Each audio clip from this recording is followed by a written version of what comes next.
श्री स्वामी समर्थ मैत्रिणींनो नमस्कार. कशा आहात? मजेत ना? मजेत राहायचं नेहमी, स्माईल करत राहा. चला आता मी घेऊन आली आहे पौर्णिमेला लॉ ऑफ अट्रॅक्शनचा उपाय कसे करावे. तर पौर्णिमेला उंबरठा पूजन, नारळाचा होम कसा करावा तो व्हिडिओ आहेच आपला.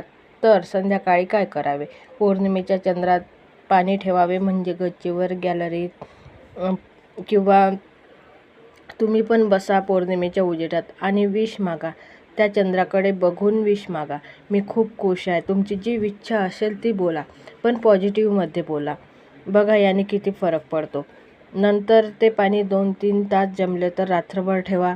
पातळ झाकण त्यावर ठेवा, जेणेकरून त्यामध्ये किडके वगैरे जाणार नाही आणि चंद्राची किरणे पण त्या पाण्यामध्ये पोहोचले पाहिजे.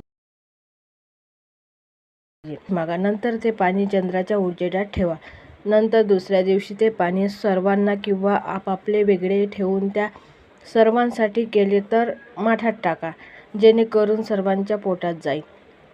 हा उपाय करा. हा व्हिडिओ आवडल्यास लाईक, शेअर, सबस्क्राईब नक्की करा. धन्यवाद.